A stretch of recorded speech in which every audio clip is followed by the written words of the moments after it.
The first human ship to enter galactic Concord space was small and ugly. It moved slowly through the darkness between stars, its engines burning dirty fuel that left a trail of light behind it. The ship was called the Endeavor, and it carried 53 humans who had spent 4 years traveling from Earth. The Concord had been watching them for months. Ancient species with technology beyond human understanding had tracked the little ship since it crossed into their territory. They found it amusing. The vessel was primitive, held together with welded metal and desperate hope. The creatures inside were even more interesting. High Commander Zeth Kara of the Veluxi Dominion stood in her observation chamber and studied the human specimens on her display screen. Her compound eyes moved across the data while her mandibles clicked with something like laughter. "Look at them," she said to her subordinate. "Their skin is so thin you can see the blood moving beneath it. Their bones are hollow in places.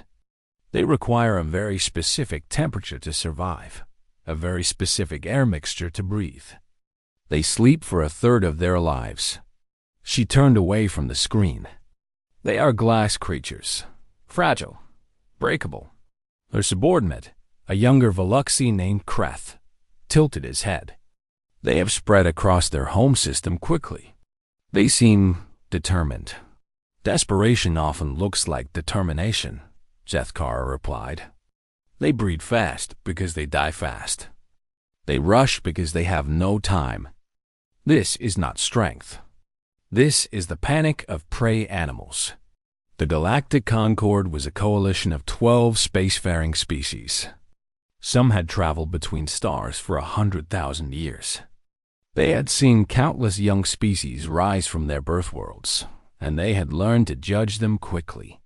The Veluxi were the newest members, having joined only 8,000 years ago, but they had earned their place through conquest and military power. Their empire stretched across 300 worlds. When the Endeavor requested permission to dock at Concord Station Prime, the elder species granted it with casual generosity. The humans were curiosities, nothing more. Perhaps they would make good artists or administrators. They seemed to have clever hands and active minds. But warriors?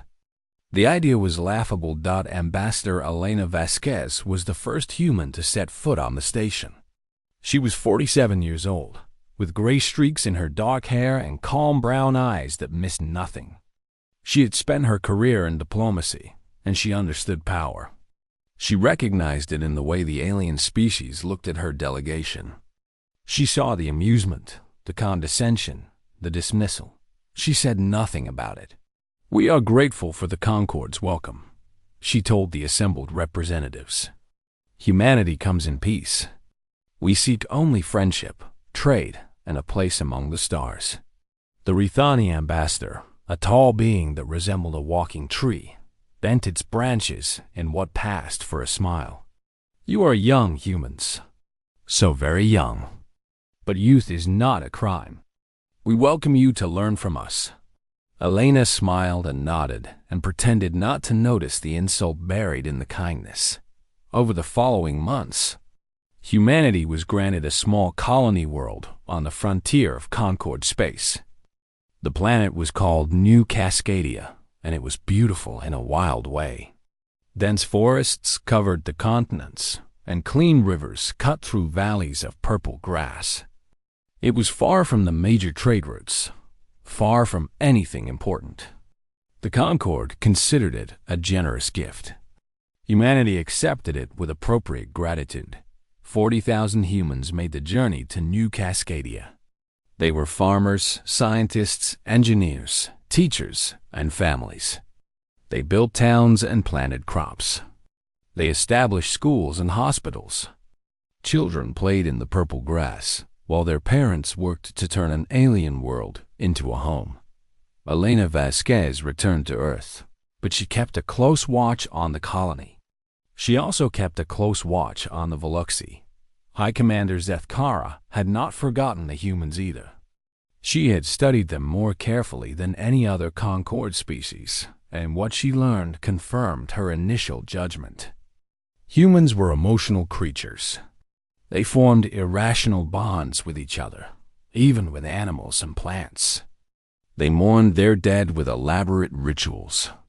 They told stories about love and sacrifice as if these things were strengths rather than weaknesses.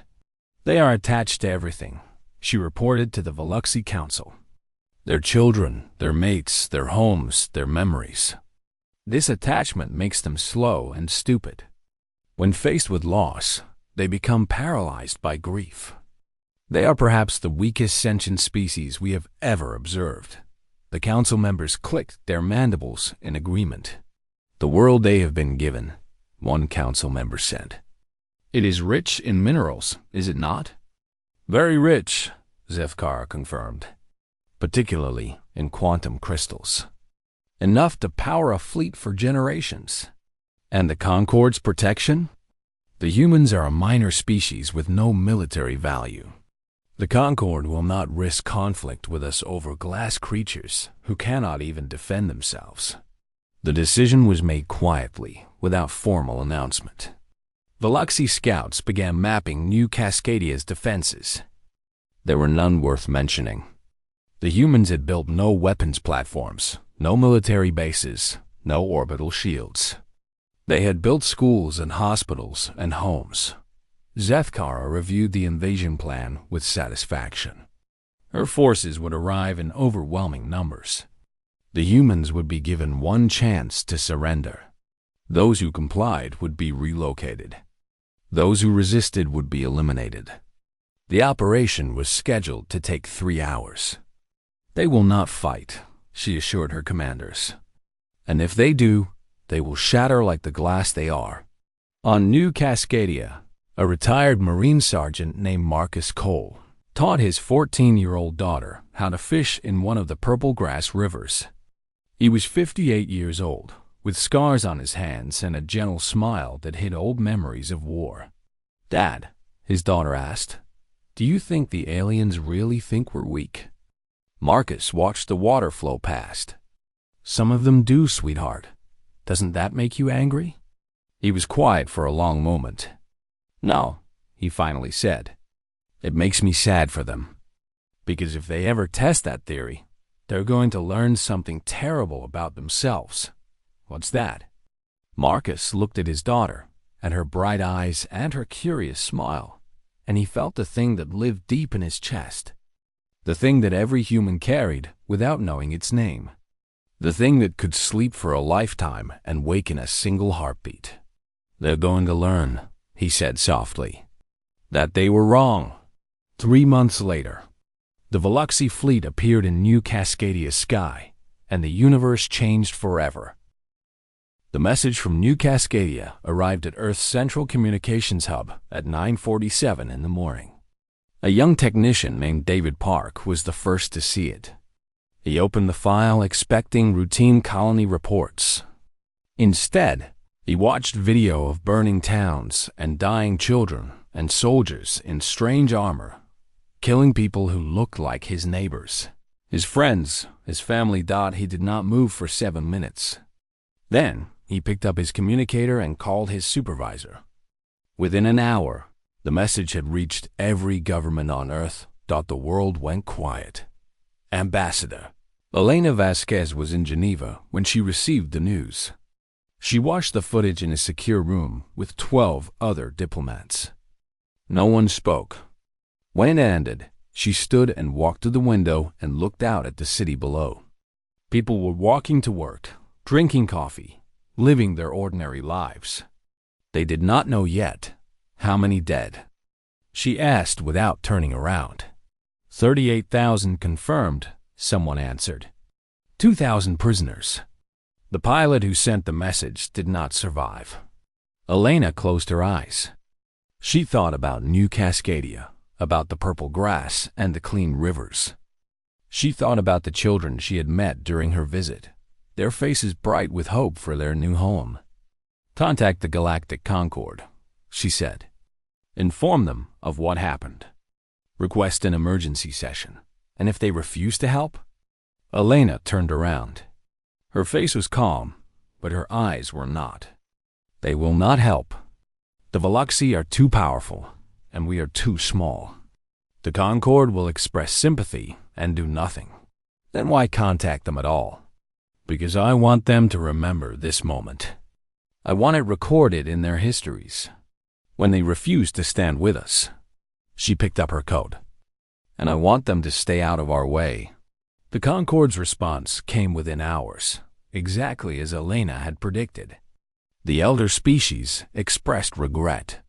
They acknowledged the tragedy. They explained that intervention was impossible due to complex political considerations. They offered condolences. Elena thanked them politely and asked only one thing. We require no assistance.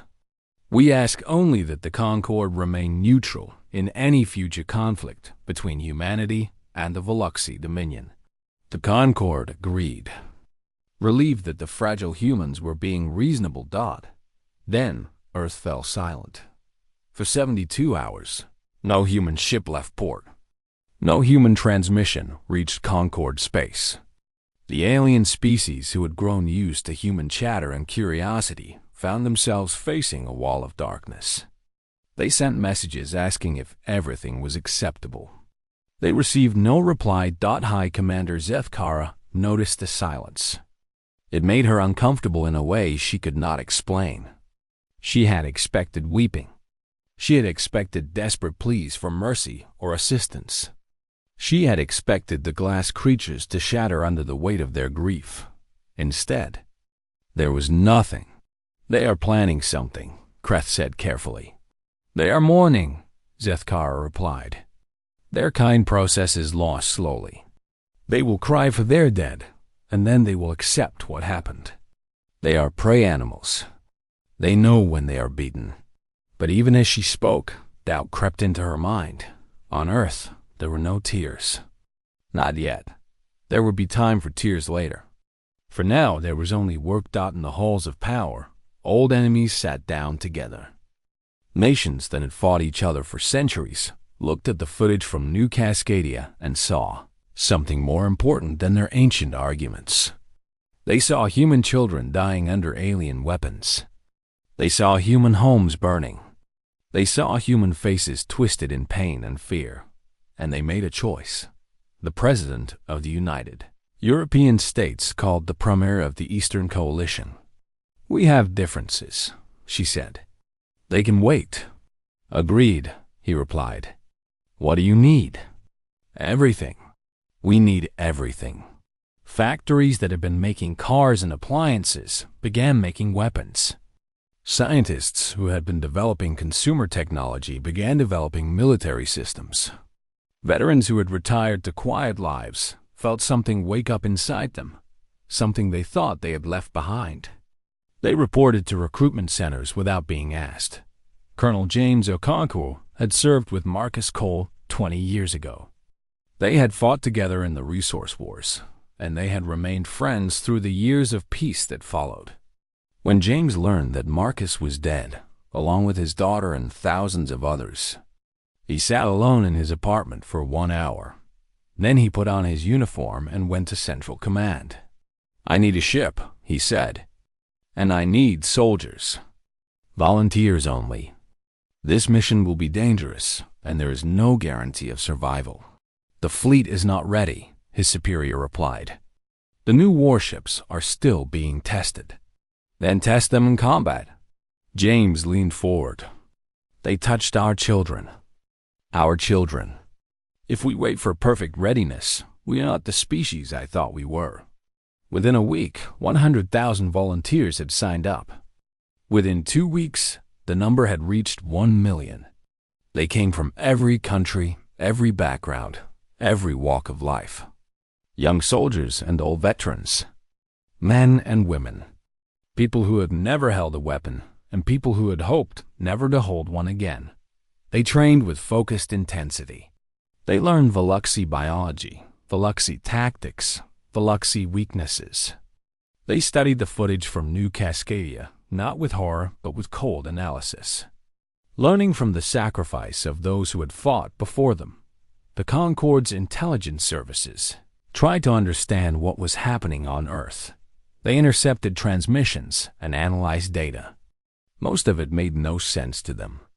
References to historical events they had never heard of. Words that had no translation. A phrase that appeared again and again in different languages, spoken by different humans, always with the same quiet intensity. They touched our children. A Rethani analyst named Varys spent days trying to understand the phrase. It seemed simple enough. The Veluxi had killed human offspring. This was regrettable, but not unusual in galactic conflicts. Young were often casualties of war, but the way humans said it was different. There was something beneath the words. Something old and dark and terrible. Varys began researching human history. What she found made her stop eating for 2 days. She read about human wars. Not the small conflicts the Concord had observed, but the great ones from their past. Wars that had killed millions. Wars fought over ideas, over beliefs, over land, over nothing at all. She read about the things humans did to each other and realized that the Concord had made a terrible mistake. They had looked at human biology and seen weakness. They had not looked at human history and seen the truth. Humans were not glass. They were compressed fury. They were grief hardened into rage. They were love transformed into violence. Every weakness the Veluxi had identified was actually a strength turned inward. When humans were given a reason to turn it outward, there was nothing in the galaxy that could stop them. Varys submitted her report to the Concord Council. It was short. Recommend immediate diplomatic intervention. Humans do not respond to atrocity with grief. They respond with vengeance. The Veluxi have awakened something that should have been left sleeping. I believe we are about to witness the birth of a new galactic power, written in Veluxi blood. The Council read her report. They discussed it. They decided she was being dramatic. 3 months after the massacre at New Cascadia, the human fleet launched. 100 ships carrying 50,000 soldiers. The ships were not beautiful. They were not elegant. They were weapons designed by people who had learned that the universe was not kind, and that kindness would not protect their children. They moved through space in perfect formation, heading for the Veluxi border. And aboard the flagship, Colonel James Okonkwo looked at a photograph of Marcus Cole and his daughter, taken 3 years ago beside a purple grass river. "We're coming," he said softly. "Hold on just a little longer. We're coming." The silence was over. Now came the thunder. The Veluxi ships came out of the darkness like a swarm of angry insects. There were 30 of them, each one larger than the biggest building on New Cascadia. They blocked out the stars and cast shadows across the purple grass fields where children had played just hours before. High Commander Zethkara watched from her command ship as the broadcast began. A voice, translated into human language, echoed from every speaker on the planet. "Humans of New Cascadia, you have 3 hours to surrender. Gather in the designated areas. Do not resist. Those who comply will be relocated. Those who resist will be destroyed. This is your only warning." In the capital town of Haven, people stood in the streets and looked up at the sky. Some cried. Some held their children close. Some ran for the shelters that had been built for storms, not for war. Marcus Cole did none of these things. He walked to the town hall with steady steps, his old military training taking over his body while his mind raced through possibilities. By the time he arrived, 30 other people had gathered. Some were former soldiers like him. Some were hunters and farmers. Some were teachers and doctors who had never held a weapon in their lives. "They expect us to give up," Marcus said. His voice was calm and clear. "They think we'll walk into their ships like frightened animals. Can we fight them?" Someone asked. "We have no military, no real weapons." Marcus looked at the faces around him. He saw fear, yes, but he saw something else too. something hard and bright that lived in every human heart.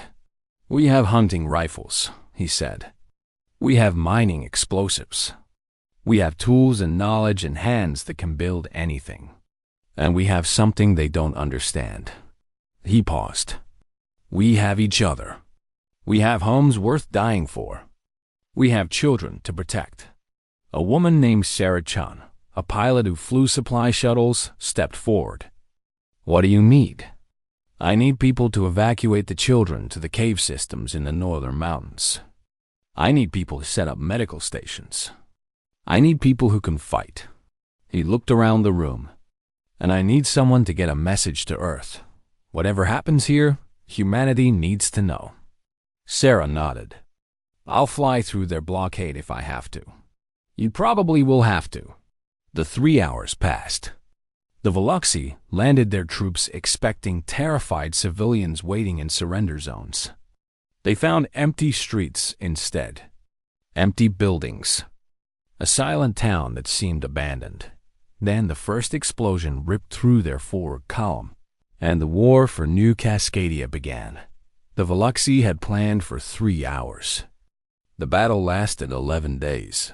Marcus Cole led the resistance from the basement of a destroyed school. He organized fighters into small groups that struck and vanished. They used the forests they knew so well. They used tunnels dug for mining. They used the darkness and the rain and the purple grass that grew tall enough to hide a crouching human. The Veluxi were stronger. Their armor could stop most bullets. Their weapons could burn through walls. But they did not understand what they were fighting. A farmer named John Harrison held a bridge for 6 hours with a hunting rifle and a bag of homemade grenades. When his ammunition ran out, he collapsed the bridge with himself on it, taking 30 Veluxi soldiers into the river below. A schoolteacher named Maria Gonzalez led a group of children through enemy lines to reach the mountain caves. When Veluxi scouts found them, she killed 3 with a kitchen knife before they brought her down. The children escaped. An old mechanic named Robert Kim turned his workshop into a bomb factory. He taught teenage boys and girls how to build explosives from farming chemicals. When the Veluxi finally found his workshop, he detonated everything. The blast took an entire city block and 200 enemy soldiers. High Commander Zethkara watched the casualty reports with growing disbelief. 300 dead on the first day, 500 on the second. By the 5th day, she had lost over 1,000 soldiers to creatures she had called glass. "They should be broken," she said to her subordinate. "They should be begging for mercy." "They are not breaking," Kreth replied quietly. "They are something else." The humans fought without sleep. They fought when wounded. They fought when dying. A soldier with a hole in his chest would use his last breath to call out enemy positions. A woman with a shattered leg would drag herself toward a fallen weapon. They did not surrender. They did not run. They did not stop. On the 8th day, Veluxi forces finally captured the hospital where the wounded were being treated. They expected to find helpless victims. Instead, they found patients who had pulled the needles from their arms and picked up weapons. Nurses and doctors fought beside their patients. An old man in a wheelchair killed 4 Veluxi with a surgical laser before they stopped him. Marcus Cole's daughter, Emily, was 14 years old. She had helped evacuate younger children to the mountain caves, making trip after trip through enemy territory. On the 9th day, she was leading a group of 6 children when a Veluxi patrol found them. Emily told the children to run. Then she picked up a rock and threw it at the nearest soldier. She did not survive. But the children did. When Marcus learned what happened, he did not scream or cry. He sat very still for a long time, and something in his eyes changed forever.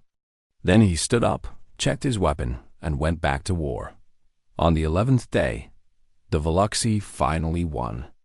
They had killed over 38,000 humans. They had lost 3,000 of their own soldiers to a population of farmers and teachers, who had possessed almost no weapons. 2,000 humans survived as prisoners. They were put in holding cells on Veluxy ships, their faces blank with exhaustion and grief. High Commander Zeth Kara walked among them, trying to understand. She looked at an old woman with blood on her hands and asked, "Why did you fight? You knew you could not win." The old woman looked up at her with eyes that held no fear. "You came to our home," she said. "You killed our children. What did you expect us to do?" Zethkara had no answer. In orbit, Sarah Chun's damaged shuttle limped toward open space. She had been shot twice during her escape through the blockade. Blood covered her pilot seat. Her vision was going dark around the edges, but her hands were steady on the controls. The message was loaded and ready to transmit. Evidence of everything. Video of the massacre. Names of the dead. The faces of children who would never grow up. "Come on," she whispered to herself. "Just a little further. They need to know. Earth needs to know." The shuttle crossed into free space. Sarah hit the transmit button. Then she closed her eyes and let go. Her body was found 3 days later, still strapped into her seat, her finger still pressing the transmit button. The message had been sent 17 times before hard stop. It reached Earth on a quiet Tuesday morning, and nothing was ever the same again. The Veluxy border station detected the human fleet at 0300 hours Standard Time. The officer on duty looked at his screens and felt confusion before fear. The ships were crude, ugly things, nothing like the sleek vessels of proper spacefaring civilizations. They looked like they had been built by angry children who had never seen real warships. He sent a warning to High Commander Zeth Kara and prepared his defenses. There were only 60 Veluxy soldiers on the station. He requested reinforcements. The reinforcements never arrived. Colonel James Okonkwo stood on the bridge of the flagship Retribution and watched the border station grow larger on the screen. His face was calm. His heart was not. "Open a channel," he said. The communications officer nodded. "Channel open, sir. Veluxy border station. This is Colonel James Okonkwo of the United Human Fleet. You have 1 hour to evacuate all personnel. After that time, the station will be destroyed. This is your only warning." The Veluxy officer responded with laughter. 60 of our soldiers hold this station. You cannot threaten us, glass creatures. Return to your James. Cut the channel. They've made their choice. Launch evacuation shuttles. Anyone who wants to leave has 59 minutes. No shuttles launched. The first battle of the human-Veluxy War lasted 11 minutes. The border station was reduced to floating metal and frozen bodies. Human losses. 0. High Commander Zeth Kara received the news while reviewing her forces on New Cascadia. She stared at the report for a long time, trying to understand what she was reading. "They destroyed the station," Kreth said. "All 60 soldiers. How many ships did they lose?" "None." Zeth Kara's mandibles clicked in disbelief. "That is impossible. Our weapons are superior. Our armor is stronger. They did not fight the way we expected. Their ships. They moved in patterns we have never seen. They targeted weak points we did not know we had. And when one of their ships was damaged," Kreth paused. "What?" "It flew directly into our main gun emplacement. The pilot did not eject.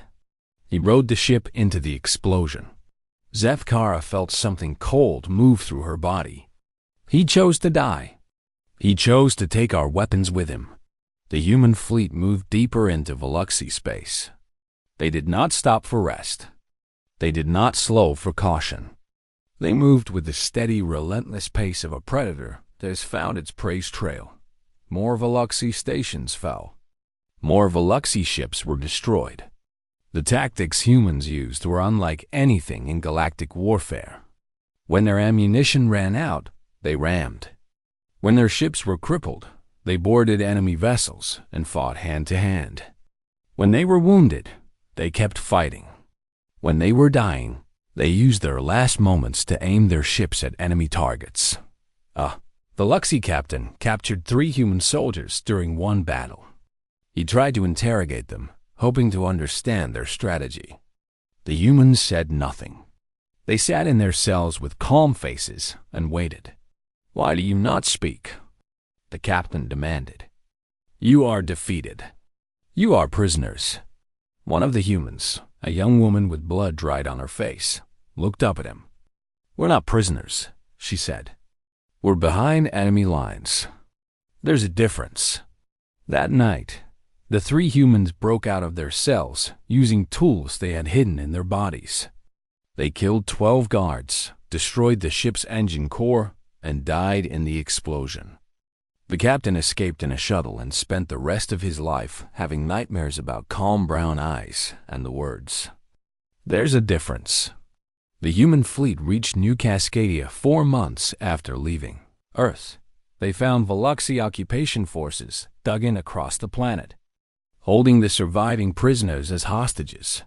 Colonel Okonkwo looked at the tactical display. The Veluxy had fortified the capital city of Haven. They had placed their prison camps in the center, surrounded by weapons and soldiers. Any attack would risk the lives of the 2,000 survivors. "They think we won't risk our own people," his tactical officer said. "They think we'll negotiate." James shook his head. "We don't negotiate with child killers. We rescue our people, and then we show them what happens to anyone who touches human children." The assault on New Cascadia was the largest ground operation in human space warfare history. 15,000 soldiers dropped from orbit in assault pods, falling through fire and smoke toward the purple grass fields below. Veluxy anti-aircraft weapons brought down hundreds of pods. The soldiers inside died before they reached the ground. The others landed and began to fight. Colonel Okonkwo led the assault on Haven personally. He moved through the burning streets with his rifle raised, stepping over the bodies of Veluxy soldiers. His people moved with him, a wave of human fury that could not be stopped. The Veluxy had never faced human special forces. They had studied human biology and concluded that humans were slow, weak, and fragile. They had not studied what human training could do to human bodies. They had not studied what human determination could do to human minds. Human soldiers moved through buildings like ghosts, killing silently with knives when they ran out of bullets. They took wounds that should have stopped them and kept moving. They watched their friends die and did not pause to grieve. There would be time for grief later. Now there was only the mission. The prison camp was surrounded by 500 Veluxy soldiers. The humans had 300. By any reasonable calculation, the attack should have failed. It did not fail. When the last Veluxy guard fell, Colonel Okonkwo walked through the gates of the prison camp. The survivors looked up at him with eyes that had seen too much. Many of them did not believe what they were seeing. An old woman grabbed his arm. "You came," she whispered. We thought no one would come." "We will always come," James said. "Always, no matter how far, no matter how long. We do not abandon our own." He found a group of children huddled in one of the buildings. They were dirty and thin and terrified, but they were alive. He knelt in front of them and spoke softly. "My name is James. I'm a soldier from Earth. We're going to take you home now. You're safe. Do you understand? You're safe." A little girl, maybe 7 years old, looked at him with huge eyes. "The bug soldiers killed my mommy," she said. "They killed a lot of mommies." James felt something break inside him, something that would never fully heal. But his voice stayed steady. "I know, sweetheart. I know, and I'm so sorry. But they will never hurt you again. I promise you that. They will never hurt anyone again." High Commander Zethkara watched the battle from her command ship in orbit. She watched her soldiers fall. She watched her positions crumble. She watched humans do things that should have been impossible, fight with strength that should not have existed in their fragile bodies. And finally, she understood. "They're not glass," she said softly. "They were never glass. They're compressed. All that emotion, all that attachment, all that love they carry. It's not weakness. It's fuel." She gave the order to retreat. Her remaining ships fled New Cascadia, leaving behind thousands of dead and a planet that would never again be called weak. Colonel Okonkwo stood in the ruins of Haven and watched the Veluxi ships disappear into the stars. His uniform was covered in blood, some of it his own. He was exhausted beyond words. But when he looked at the survivors being loaded onto human medical ships, when he saw the children wrapped in warm blankets and given food for the first time in months, he felt something else too. Purpose, justice.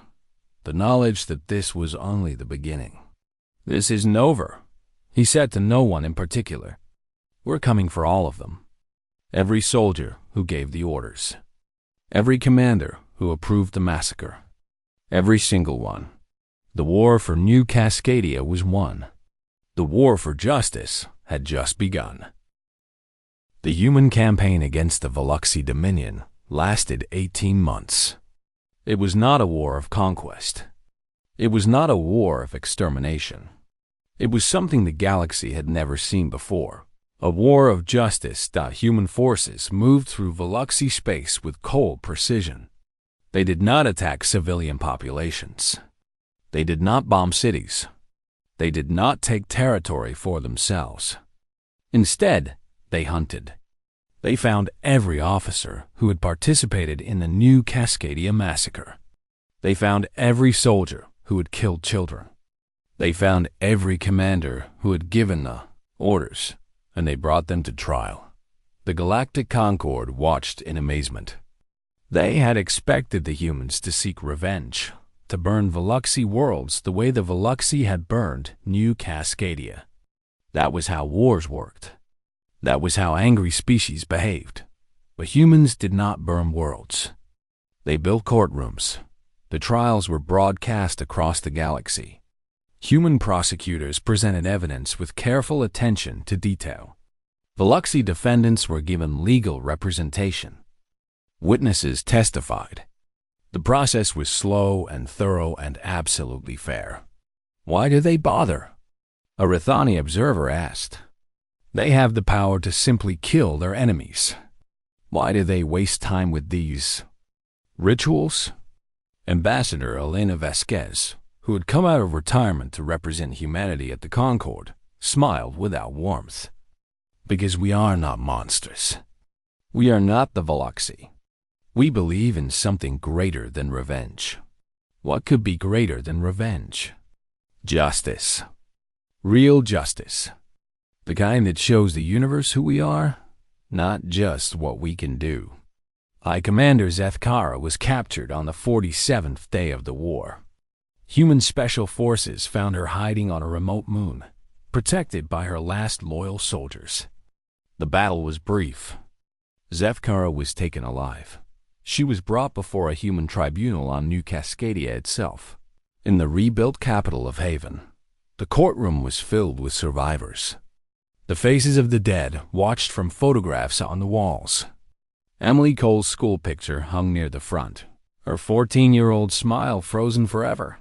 Zethkara stood before the court with her mandibles still and her compound eyes showing nothing. She had expected torture. She had expected screaming humans demanding blood. Instead, she faced calm judges who spoke in quiet voices and asked careful questions. The evidence was overwhelming. Videos, communications, her own orders, recorded for efficiency. The tribunal found her guilty of crimes against humanity, a phrase the Veluxi had never heard before but would never forget. Before sentencing, the judges allowed victims to speak. One by one, the survivors stood and faced the being who had destroyed their world. An old man spoke about his wife, killed protecting their grandchildren. A young woman spoke about her parents, burned alive in their home. A teenage boy spoke about his little sister, shot for crying too loudly. And then a small girl stood up. She was 7 years old, the same child Colonel Okonkwo had found in the prison camp. Her name was Lily, and she had lost everyone she loved. She walked to the front of the courtroom and looked up at Zefkara with eyes that should have held hatred, but held only a simple question. "Why did you hurt us?" She asked. "We didn't do anything to you. We were just living. We had schools and gardens and families. Why did you come and hurt us?"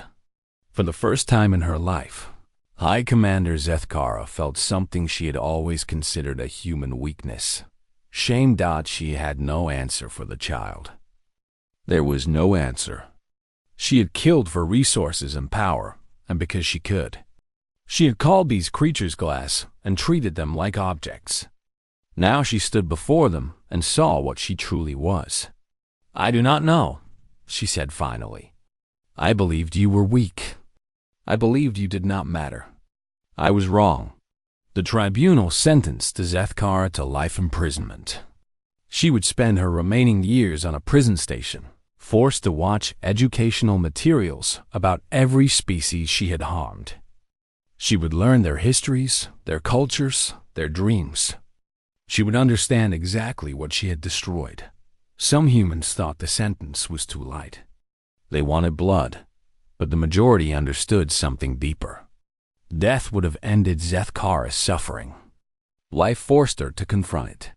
For a being who had never felt guilt, an eternity of remorse was a worse punishment than any execution. The Galactic Concord formally invited humanity to full membership 3 months after the war ended. The ceremony took place on Concord Station Prime, in the same hall where humans had first been dismissed as glass creatures. This time, no one was laughing. Ambassador Vasquez stood before the assembled representatives of 100 species. Behind her stood Colonel James Okonkwo in his dress uniform. Behind him stood soldiers, scientists, doctors, teachers, and children, representatives of everything humanity had to offer. "We did not seek this war," Elena said. "We came to the stars hoping for friendship. We found cruelty instead. We learned that the universe does not care about hope or kindness. It cares only about strength." She paused, her eyes moving across the alien faces watching her. "But strength comes in many forms. The Veluxi saw our thin skin and soft hearts and called us weak. They did not understand that our softness is a choice, not a limitation. We choose to love because love is precious. We choose to grieve because grief honors those we've lost. We choose to hope because hope builds futures." Her voice hardened slightly. "And when something threatens what we love, we choose to fight. We fight with everything we are. We fight until we cannot stand, and then we fight on our knees. We fight for our children, for our homes, for each other. This is not rage. This is love turned inside out. This is what humans become when you give us a reason." She looked directly at the Veluxi representative, a young official who had been sent to observe the ceremony with fear in his compound eyes. "We want no empire. We want no conquest. We want only to live in peace and protect our own. Threaten our people again, any of you, and learn what the soft ones become when you give them a reason." The chamber was silent. Then, slowly, the representatives began to signal their acceptance. Humanity was welcomed into the Galactic Concord as a full member, with all the rights and responsibilities that implied. In the years that followed, the galaxy changed. Human doctors joined medical missions to disaster zones. Human teachers opened schools on backward worlds. Human engineers helped build infrastructure for species who had never known clean water or stable housing. But the galaxy never forgot what humans could become. They never forgot New CASCADIA. 20 years after the war, a young Veluxi student named Theta enrolled in an exchange program on Earth. She wanted to understand the species that had defeated her people, that had shown mercy where none was expected.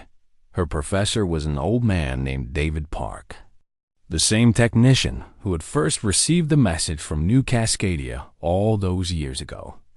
He had left communications to become a teacher, hoping to prevent future misunderstandings. One day, after a lecture about human history, Theta approached him with a question. "Professor Park, I have studied your species extensively. Your biology suggests you should be weak. Your emotions seem inefficient. Your attachments cause you pain. Yet you are not weak. Why?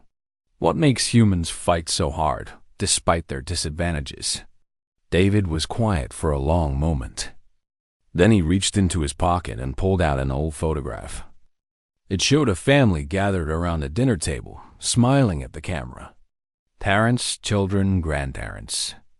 Ordinary people living ordinary lives. "Do you see this?" he asked. Theta looked at the photograph.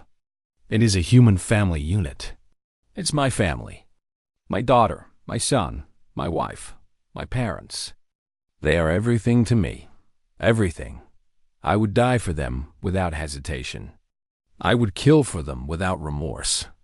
Not because I am violent, but because I love them more than I love my own life." He put the photograph away. "That's the secret, Theta. That's what the Veluxi never understood. We are not weak. We are connected. Every human carries millions of years of evolution screaming at them to protect their family, their tribe, their people.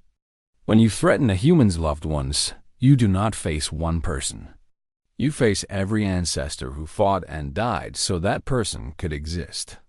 He smiled. "Tired and kind. There is nothing in the universe more dangerous than a human protecting what they love. Nothing. And there is nothing more beautiful than a human willing to sacrifice for those they care about." Theta thought about this for a long time. "Perhaps," she said finally, "our species can learn from yours. Perhaps connection is not weakness after all." David nodded. "That's all we ever wanted. Not conquest. Not power. Just understanding. Just peace." Outside the window, human children played on green grass under a blue sky. They were laughing, chasing each other, living the peaceful lives that their ancestors had fought and died to protect. The galaxy had learned to fear the soft ones. But more importantly, the galaxy had learned to respect them. And in the end, that was the greatest victory of all.